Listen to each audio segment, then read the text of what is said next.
que Deus colocou no meu coração para poder compartilhar com vocês. Deus me deu um dia que eu estava ali de bobeira, estava dando uma zapeada no Facebook, e eu comecei a assistir uma pregação de um pastor muito famoso da igreja, que gosta muito de pedir dinheiro. Não preciso falar muita coisa não. Falando sobre o primeiro milagre público de Jesus aqui na terra, que é a transformação da água em vinho. E conforme ele ia ministrando, ele ia dando uma diminuída no milagre, sabe? Aquilo me deu uma incomodada. E eu já ouvi muitas vezes de pessoas ímpias falarem um pouco sobre esse assunto, até com um certo deboche, né? Gosta muito de tomar um negocinho e fala, vocês da igreja, vocês são muito radicais, porque não tem negócio de bebida não, Jesus transformou a água em vinho, então deixa eu tomar aqui meu negocinho em paz. E eu fui para a passagem, comecei a meditar na passagem, e eu cheguei à conclusão que o nosso Senhor e Salvador Jesus Cristo, Ele não dá ponto sem nó. Então, para efeitos de gravação, cara, sempre quis falar isso. Para efeitos de gravação, essa palavra é: Jesus não dá ponto sem nó. Eu queria te convidar a ver a palavra do Senhor em João capítulo 2, versículo de número 1.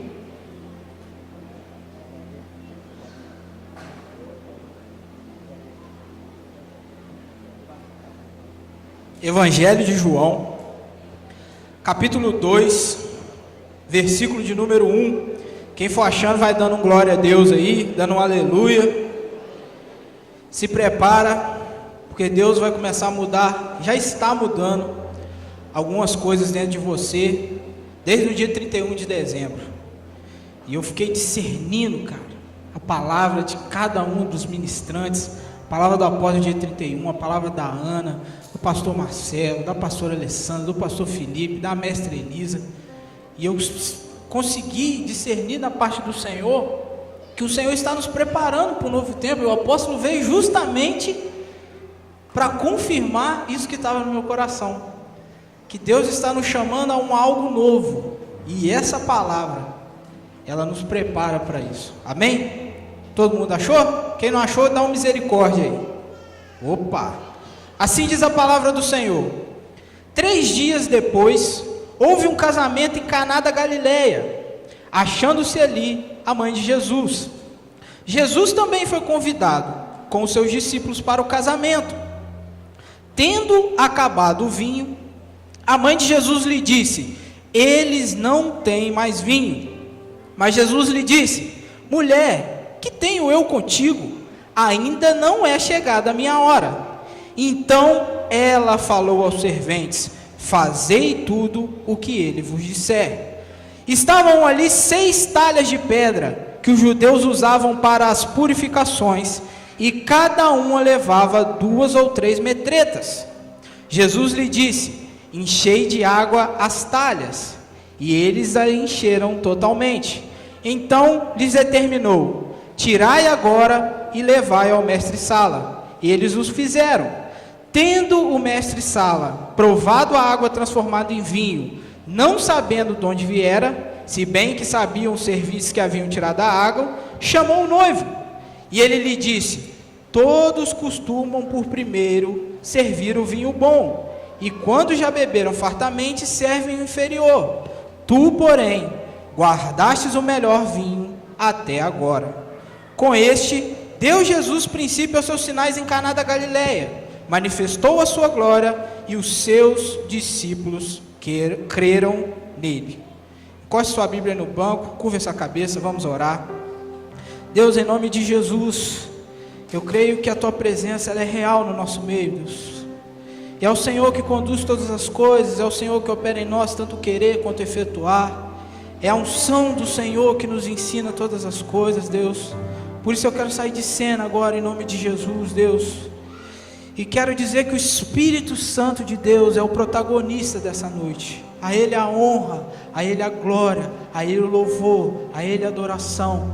E que a Tua palavra, Deus, que corta mais profundo que espada de 2 gumes, possa nos levar ao confronto e à mudança nessa noite, Pai.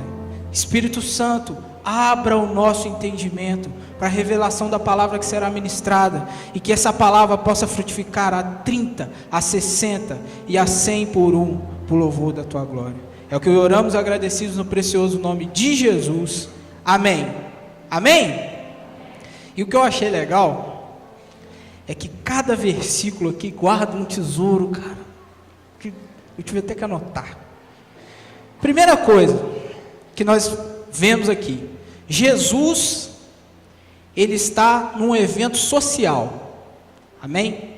Jesus está num casamento, e o casamento para o judeu, ele é uma festa muito grande. Alguns casamentos judaicos, aliás, até a maioria, chegam a durar 7 dias, já pensaram nisso? 7 dias de casamento? O noivo doido para a lua de mel, o meu não ia ter isso nunca. 7 dias de casamento, e Maria estava lá em Caná da Galileia, Jesus foi para lá com seus discípulos, e agora Jesus está no meio da sociedade, Jesus está no meio do povo, porque Jesus não veio para ficar escondido, Jesus veio para ser a luz do mundo, amém? E Jesus começa a se manifestar no meio da sociedade, e aí no versículo de número 3, a palavra de Deus diz assim: tendo acabado o vinho, a mãe de Jesus lhe disse: eles não têm vinho. Quem que Maria foi procurar? Jesus. Por que muitas das vezes, quando a gente tem um problema, a gente não procura Jesus? Para começar. Aí eu já falei assim: ih, rapaz, quantas vezes a gente se depara com um problema, e às vezes a gente procura o ímpio, procura até a rede social para desabafar, né? Fico imaginando, Maria está se sentindo indignada no Facebook. Hashtag, acabou o vinho. Hashtag, desesperada. Não, botou no status do WhatsApp assim, com o fundinho em roxo, as 2 tacinhas. Não, Maria não fez isso. Maria foi procurar quem poderia resolver o problema dela. E por que Maria sabia que Jesus poderia resolver o problema dela? Porque muita coisa foi profetizado quando Jesus era criança. E a palavra de Deus diz em Lucas capítulo 2, que Maria guardava tudo no coração. Maria não entendia nada. Você vai ver depois lá que Maria querendo buscar Jesus e não acompanhando.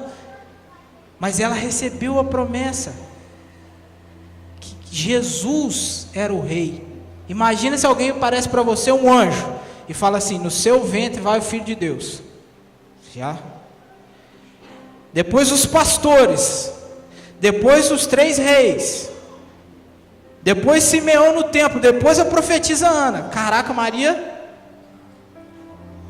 E Jesus com 12 anos foi lá para o templo e ela não entendia nada. Mas quando ela se viu numa situação de emergência, com um problema, ela procurou quem poderia ajudá-la, que era Jesus. Então guarda isso no seu coração. Quando você tiver um problema, procura quem pode resolver. Procura Jesus. Cuidado como a gente oferece às vezes a nossa alma, os nossos sentimentos. Às vezes a gente quer desabafar, quer mostrar a nossa indignação, mas Jesus pode resolver nosso problema. E o que Jesus respondeu para ela? E o Kiko? E o que eu tenho com isso? Que o vinho acabou. Minha hora ainda não chegou. Não é verdade? E o que eu tenho com isso? Eu estou aqui no casamento, estou aqui me divertindo, você vem falar comigo do vinho. E eu fico pensando na cabeça de Jesus, né, cara? Jesus não veio para dar o vinho, Jesus veio para dar o sangue.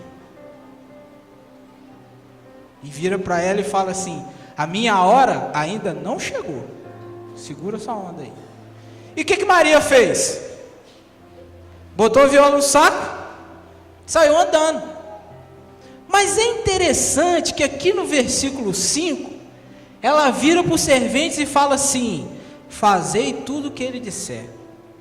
Aí aqui eu já fiquei assim com dúvida. Se Jesus falou para ela que a hora ainda não tinha chegado, por que ela mandou o servente? Porque Maria entendeu uma coisa: que o Espírito Santo falou comigo e eu fiquei de cara. Jesus falou para ela: a hora ainda não chegou. Então quer dizer que tem uma hora. Posso ouvir um glória a Deus? E enquanto a hora do seu milagre ainda não chegou, é o seu dever preparar o ambiente para que o milagre aconteça. Glória a Deus! Aleluias! Cara, eu fiquei arrepiado agora, vamos sarear. E eu acho engraçada essa relação de Maria com Jesus, porque é a única relação de mãe e filho que ela é inversa. Porque é Maria que devia autoridade a Jesus. Só que Jesus, ele é tão fera, que ele demonstra a autoridade dele sem precisar ser violento. E Jesus falou isso comigo, o Espírito Santo colocou isso no meu coração, e teve uma postagem que o pastor Felipe fez, que aquilo eu guardei no coração, sobre ser manso. Nós, principalmente os varões, nós às vezes queremos usar de violência para que a nossa autoridade seja imposta. Não é assim. Olha como que Jesus usava autoridade. Aprendei-vos de mim, que sou manso e humilde de coração. A autoridade vem através do exemplo. E mesmo o filho tendo sido duro com a mãe, ele não deixou de honrar a mãe dele. Tanto que lá na cruz, ele todo machucado, ele comunica ao apóstolo João que a responsabilidade de cuidar da mãe dele agora é do apóstolo João. Caraca! A ponto de morrer, ele até o final honrou a sua mãe. Esse Jesus que nós seguimos, esse Jesus que nós adoramos, o fera, o Rei dos Reis, o Senhor dos Senhores. E aqui no versículo 6, fica ligado, a palavra de Deus diz que estavam ali 6 talhas de pedra. Eram quantas talhas de pedra? Não, eram 7? Não, eram 6. Eram 5? Não, eram 6. O que representa o número 6 na numerologia bíblica? Você que é fera. Representa o homem. Você que não sabe disso, queria te convidar a fazer o CEBIM, volta agora em fevereiro, aprendi lá, e tem uns pãozinhos que o conhecimento que você tem, você recebe. E não é por acaso que existiam 6 talhas de pedra. Seria muito bonito se existisse 7 talhas de pedra, a gente ia falar, 7 é o número da perfeição de Deus. Tem pão aí, mas eram 6 talhas de pedra. Porque essa talha de pedra somos nós. Nós, sem Jesus, nós somos como pedra. Nós somos como mortos, sem vida.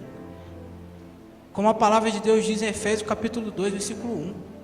Nós estávamos mortos nos nossos delitos e pecados, andando conforme a designação do príncipe desse mundo. Mas o Senhor nos deu a vida. Então fala para o seu irmão que está do lado aí. Você sem Jesus é uma pedra. E a palavra de Deus diz que essas talhas de pedra, elas eram usadas pelos judeus para purificação.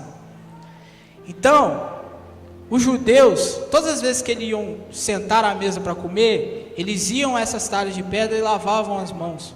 Lá na frente, vocês vão ver os fariseus cobrando Jesus que os discípulos não lavavam as mãos. Porque os fariseus, eles estavam preocupados mais com o ritual do que com a própria ação em si. Então, todo aquele que é religioso, ele é pedra. Ele não se molda aquilo que o Espírito Santo faz. Ele é pedra. E os religiosos usavam da pedra. Posso ouvir uma glória a Deus? Mas repete comigo assim: mas Jesus, Ele é a água viva. Amém? E no versículo 7, a palavra de Deus diz: enchei de água as talhas. Essas águas foram as águas que o Léo abriu o culto aqui de Ezequiel 47. Imagina você, uma talha de pedra, e Jesus te chamando para ser um odre do vinho novo, mas você é uma tábua de pedra, e você levanta a mão em Jesus, e aceita Jesus como seu único suficiente Salvador, E você começa a vir aos cultos, você começa a vir à célula, você começa a fazer o devocional. E aquelas talhas de pedra começam a ser cheias de água. Quem está entendendo? Começa a ser cheia de água. E o que a água representa? Em primeiro lugar, a água é vida. Amém? A água é vida. Você agora, mas não é mais uma pedra sem vida. Você tem a água da vida. E é interessante, aqui em João capítulo 3, versículo 5, Jesus fala com Nicodemos assim: em verdade eu te digo, quem não nascer da água e do Espírito, não pode entrar no reino dos céus. E mais para frente, em João capítulo 4, ele fala para a samaritana no versículo 14: aquele porém que beber da água que eu lhe der, nunca mais terá sede. Pelo contrário, a água que eu lhe der será nele uma fonte a jorrar para a vida eterna. Quantos creem nessa palavra? Aplaudam bem forte ao Senhor. Glória a Deus. É Ele a água da vida, é Ele que nos traz a vida, é Ele que nos restaura. E em Efésios capítulo 5, sumiu Efésios na minha Bíblia. No versículo 25, ele fala assim: maridos, amai a vossa mulher, como também Cristo amou a igreja a si mesmo e se entregou por ela, para que a santificasse, tendo-a purificado por meio da lavagem de água pela palavra, para apresentar-se a si mesmo igreja gloriosa, sem mácula, nem ruga, nem coisa semelhante, porém santa e sem defeito. Essa água, ela tem que agir em nós como uma purificação. Amém? Se a palavra de Deus não produz em ti purificação, você está com algum problema, e com certeza não é a palavra, o problema está em você. Quando eu venho para cá, quando eu escuto uma palavra, aquilo tem que gerar em mim uma indignação, aquilo tem que gerar em mim uma coisa diferente. Ninguém, até a nossa pele, gente, se a gente entra em contato com a água, nosso dedo fica tudo enrugado. Por quê? Porque o natural, ele é um espelho do espiritual. Nada que entra em contato com a água fica do mesmo jeito, a não ser que você seja um óleo. Mas você não quer ser óleo, você quer deixar ser lavado. E Jesus libera essa palavra: encham de água. Vamos voltar lá.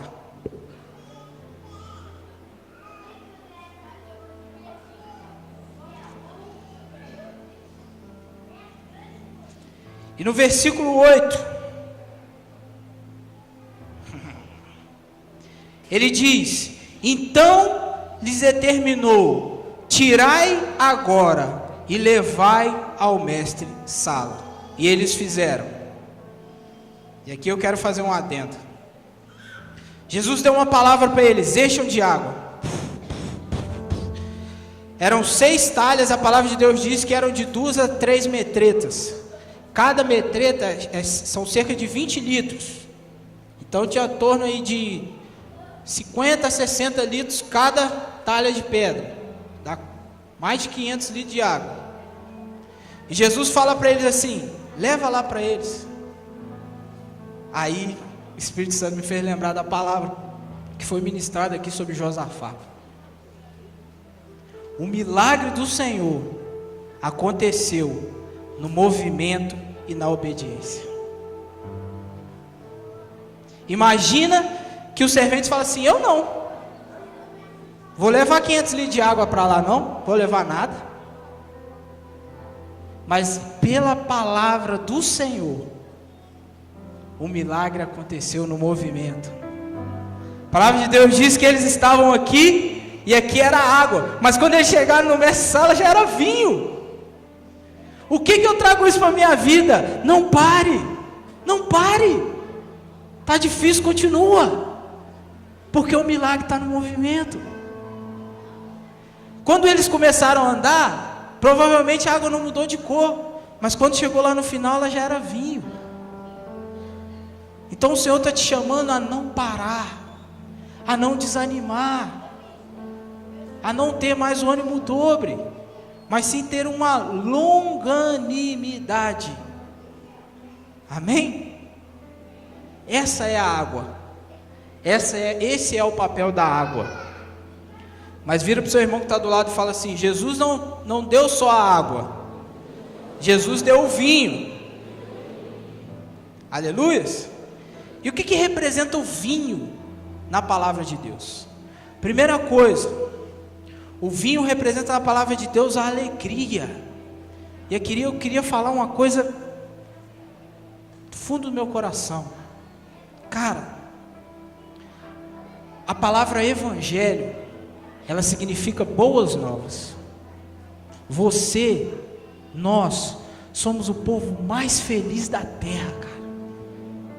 Mais feliz da terra, não tem igual, não tem igual. Ah, mas o fulano é bilionário e está fazendo análise, é bilionário e paga psicólogo, é bilionário e está se matando. Então nós precisamos levar essa alegria para o mundo, não uma alegria falsa, mas uma alegria genuína. O rei Davi, num dos salmos mais lindos da Bíblia, o Salmo 51 de arrependimento, ele fala assim: Senhor, restitui-me a alegria da tua salvação e cria em mim um espírito voluntário. Uma alegria. Rapaz, está dando tudo errado, mas eu estou alegre, porque se Jesus voltar agora eu estou no céu. Ah, mas deu problema que não importa. O Espírito Santo mora dentro de mim, os meus pecados foram perdoados, meu nome está escrito no livro da vida. É isso que importa. E eu quero viver para Ele, quero viver para a glória dEle, porque senão, e a gente vê, né? Vê o famoso lá em Fernando de Noronha. Aí você fala assim: que inveja santa. Coitado, ele está lá naquele negócio lindo lá, mas ele não tem o que você tem. Você tem Jesus, cara, o Rei dos Reis, o Senhor dos Senhores, o leão da tribo de Judá, a raiz de Davi, o alfa e o ômega, o início e o fim, aquele que tem as chaves de Davi na mão, porta que ele abre ninguém fecha, porta que ele fecha ninguém abre. Você tem dentro de você o Espírito Santo, aquele que balança as águas, aquele que vem como língua de fogo, aquele que vem como forma corpórea de uma pomba. Caraca! Quando você ouve assim, você fica assim: eu sou um manézão mesmo, né? Às vezes eu tenho uma dificuldade ali de nada, eu já vou morrer. Então leve esse vinho da alegria. Ei, não seja um mala na sua confraternização de família, amém? Não seja um mala, na confraternização do seu trabalho, da sua escola. Você é mais alegre que eles. Eles precisam se embriagar para poder ficar alegre. Você já é alegre. A sua alegria não é falsa. Você se alegra e quando você deita no travesseiro, sua cabeça está tranquila. Porque o Senhor, a alegria do Senhor é a nossa força. Segundo papel do vinho aqui, o vinho representa a aliança. Jesus usou o vinho como memorial do sangue da nova e eterna aliança. Então quem tem o vinho dentro de si, não deixa ser trocado por qualquer coisa, não troca Jesus por qualquer coisa. Nós precisamos amadurecer, e eu me coloco também, a palavra que corta aqui primeiro. Nós temos que amadurecer. Nós não podemos sair da presença do Senhor por nada, porque domingo passado nós estávamos aqui levantando o cálice, celebrando a nova aliança, que é eterna. A água da palavra entra em você, mas quando você se transforma em vinho, você não troca Jesus por nada. A palavra de Deus diz que a fé vem pelo ouvir, e ouvir da palavra. A palavra é a água. Mas Tiago também diz: não sejais apenas ouvintes, mas também praticantes. É o vinho. Terceira coisa, o vinho, ele é a marca de excelência. E no versículo 10, o mestre Sala chama o noivo e diz assim: cara, todo mundo serve o vinho bom, e no final ele serve o ruim, que já está todo mundo doido, ninguém esquenta, mas você serviu o melhor para o final. Posso falar uma coisa aqui do fundo do meu coração? Esse mundo está doido, esse mundo está o caos, mas a igreja é a transformação para o mundo, amém? Quantos creem nisso? A igreja vai se levantar com marca de excelência. E se eu te perguntasse, aonde hoje que Deus te colocou, você trabalha com excelência? Eu não estou dizendo que você tem que ser o melhor aluno da sua escola. Eu estou dizendo que você tem que dar o seu melhor na escola, na faculdade, no seu trabalho, na sua casa. Porque o vinho novo de Jesus, ele produz excelência em nós. Então, quando eu pegar aqui a guitarra para tocar, eu tenho que procurar ser o melhor guitarrista que eu posso ser. Quando eu pegar aqui o microfone para poder pregar, eu tenho que ser o melhor pregador que eu posso ser. Se eu pegar a vassoura para varrer esse chão aqui, eu tenho que varrer da melhor maneira que eu posso varrer. Porque Jesus me deu um espírito de excelência, o mesmo que estava sobre o profeta Daniel. É o mesmo, cara. Então, se for para fazer ruim, não faz. Amém? Pastor João, essa palavra não é pesada, não dá para juntar aqui, dá para fazer uma composição aqui, não pegue para fazer nada se não for por excelência. Na obra do Senhor, então, não preciso nem falar.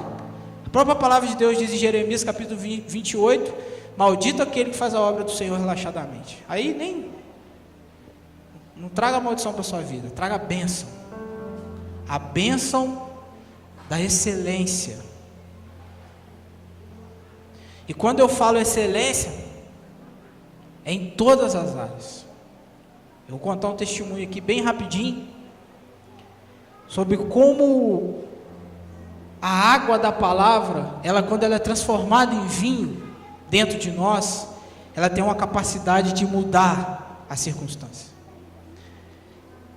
Eu trabalho no Estado, trabalho na UERJ e sou funcionário do Estado. E não é segredo para ninguém, muita gente acompanhou, que ao longo do ano de 2017, o Estado do Rio de Janeiro viveu uma crise muito grande, fruto de roubalheira, né? Está aí, ex-governador preso, mais um ex-governador preso, uma ex-governadora presa, e quebrou o Estado.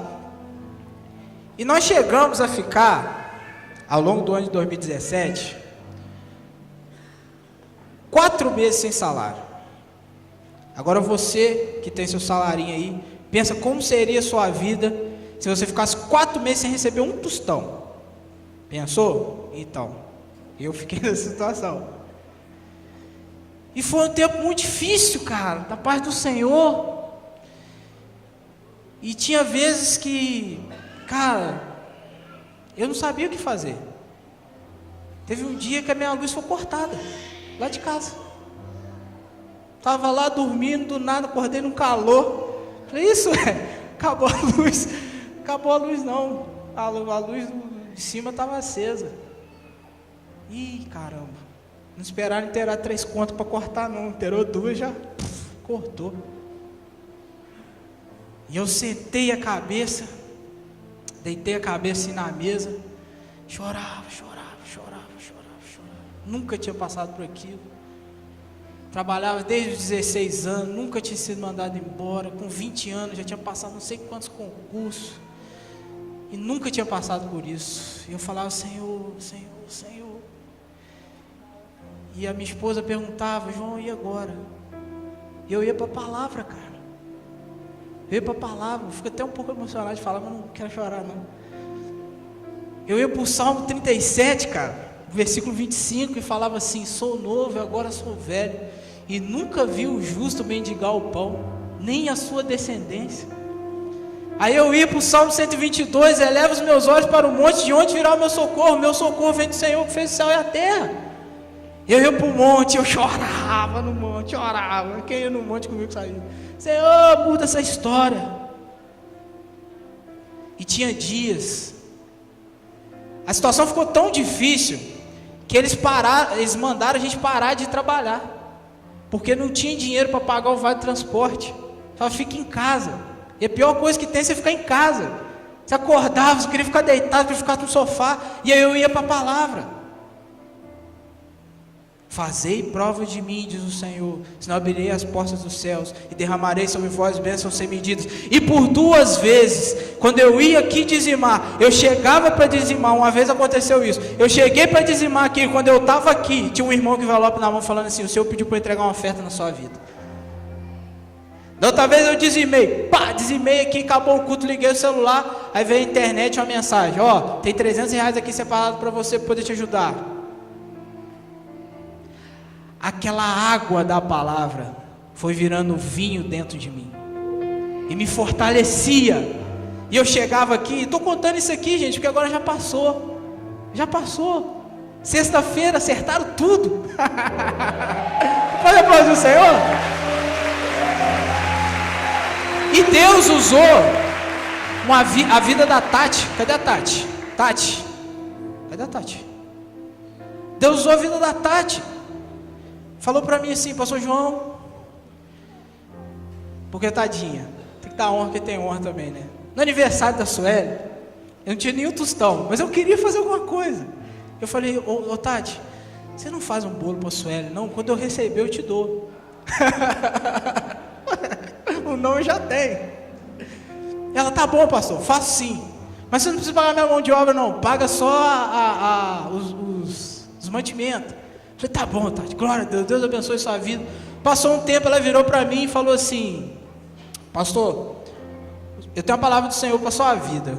Aí eu já fiquei atento, falei: e aí, o que é? Ela falou assim: ó, até hoje o Senhor abençoou o trabalho das suas mãos, te deu inteligência, te deu conhecimento, te deu oportunidade de estudar, mas agora, esse tempo que você está passando, Ele está querendo te levar à dependência dEle para tudo. Aí e medita na palavra, sei viver tanto na abundância quanto na fartura, a graça do Senhor te basta. Eu tive a minha resposta. Falei: ah, Senhor, então é por isso, né? Eu sou muito orgulhoso, eu não gosto quando as pessoas dão as coisas para mim, eu não gosto. Mas a dependência do Senhor, ela tem que ser para tudo. Está aqui, ó, pés descalços. E eu entendi isso. E a partir do momento que eu entendi isso, aquela palavra que ela ministrou se tornou um vinho dentro de mim. E aí eu parei de ficar no sofá murmurando. Eu comecei a falar assim: Senhor, o que o Senhor quer que eu faça? O Senhor quer que eu agora vou tocar guitarra, vou estudar? Você quer que eu vou ajudar alguém? Você quer que eu vou fazer alguma coisa na igreja? Comecei a movimentar. E quando eu comecei a me movimentar, na obediência, no movimento, o milagre acontece. O que eu queria te convidar nessa noite? A palavra, a água, já está aqui, ó, saindo do altar do Senhor. Mas na vida de muitos, essa água ainda falta virar o vinho, falta virar a prática. Eu queria te convidar nessa noite a fechar os seus olhos, curvar sua cabeça.